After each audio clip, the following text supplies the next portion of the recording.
Olá a todos. Neste vídeo eu vou falar um pouquinho sobre doutrinação em sala de aula e eu vou tentar dar uma ênfase para os cursos de humanas. Mas, para começar, eu vou falar uma experiência minha, tá, pessoal? Na área de exatas, hein? Que é bem mais difícil de fazer doutrinação. Como eu disse, a área de exatas, a doutrinação é feita principalmente por seleção de teorias. Mas também tem algumas coisas pontuais em sala de aula. Por exemplo, quando eu comecei a fazer meu curso de geofísica, um dia uma professora, uma daquelas senhorinhas com uma cara bem confiável, começou a perguntar para os alunos o nome, né? Como muitas vezes acontece em sala de aula, o nome de cada um, e perguntava assim: quem que é o seu pai ou sua mãe? E aí o primeiro aluno lá falou assim: ah, meu pai é o fulano. E o fulano era um professor do instituto, né? Eu já sabia o nome dos professores, né? E eu falei: nossa, que legal, o filho do professor está estudando aqui. Deve ser muito boa a faculdade mesmo, não é verdade? E aí perguntou pro segundo: e você? E o cara falou: meu nome é tal e o meu pai é o ciclano. Eu falei: nossa, outro filho de professor aqui. Que interessante. E de repente mais um e mais um, eu comecei a achar estranho. Eu falei: porra, meu, só tem filho de professor aqui, meu, será que só eu sou de fora? Né? E aí, quando chegou a minha vez, a professora me perguntou meu nome, quem que era meu pai ou mãe, né?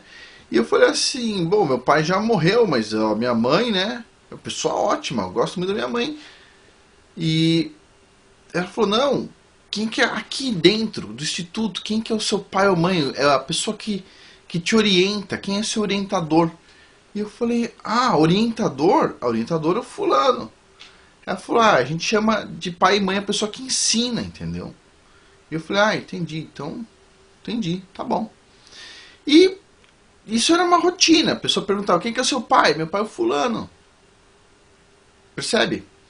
Tá bom.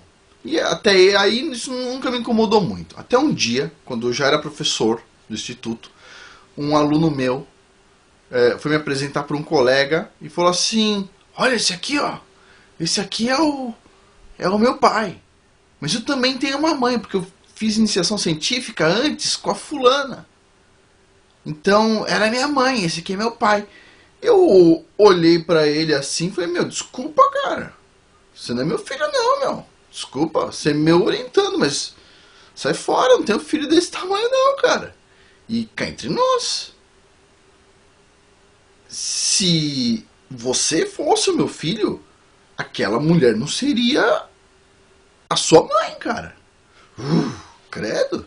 Desculpa, mas né? Ai, credo.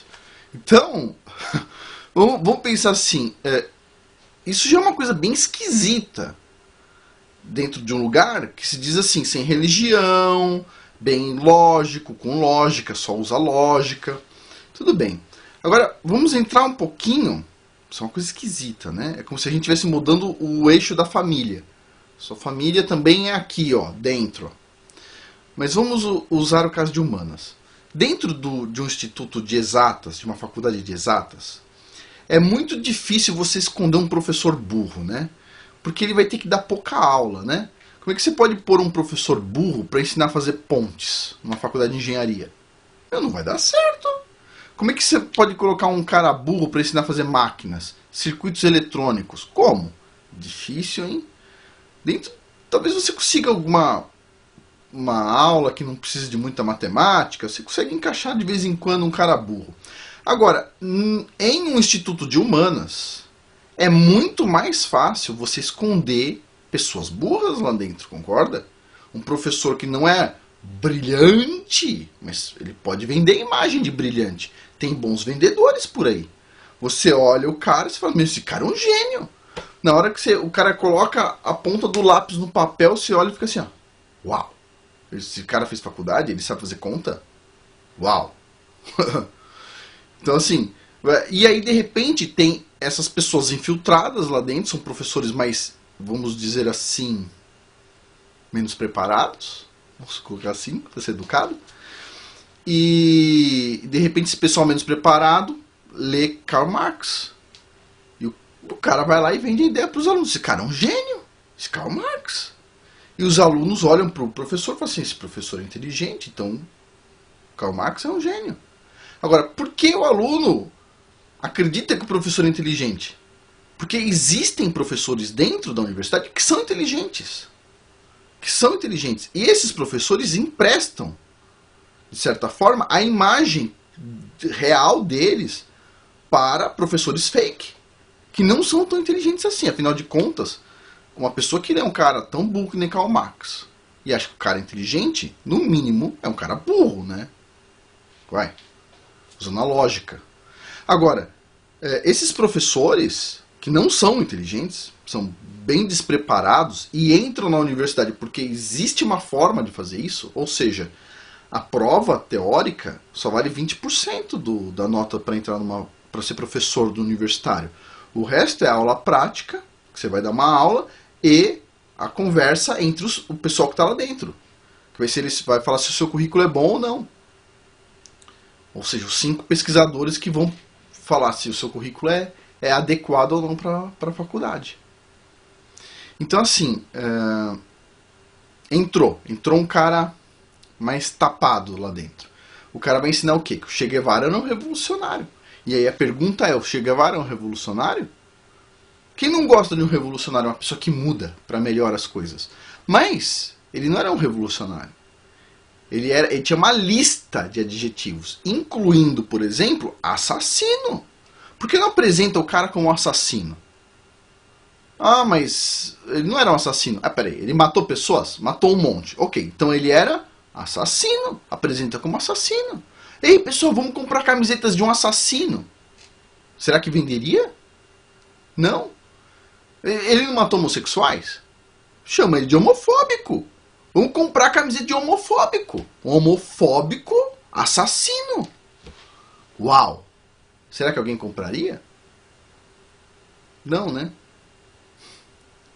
Bom, mas tem pessoas dentro do Instituto de Humanas, por exemplo, Maria Helena Chauí. Não é verdade? Odeia a burguesia, é uma feudalista, odeia a burguesia. E a burguesia paga para o governo contratar a Maria Helena Chauí. Para quê? Para falar mal da burguesia pro próprio filho. Faz sentido? Eu não acho que faz sentido. E é por isso que a gente tem que preparar o pessoal quando entra na faculdade. Filho, entre. Entre. Mas tenha consciência. É como diz numa história do Zohar, né? Eu uso muito raramente o Zohar, porque tem muita contaminação lá dentro. Mas tem uma história que diz assim... teve 4 rabinos entraram num pomar para comer o fruto.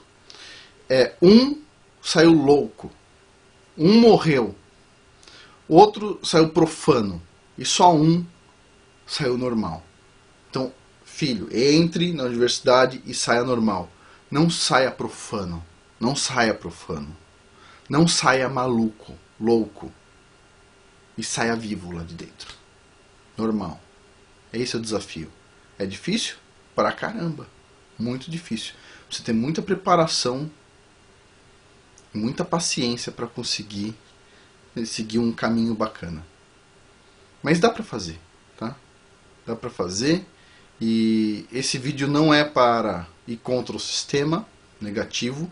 É só para você se preparar no seu jogo de xadrez para o que o adversário vai fazer. Se você estiver preparado para essa jogada, você consegue jogar bem. Se você não estiver preparado para essa jogada, você vai perder. Mas é isso. Por hoje é isso. Muito obrigado.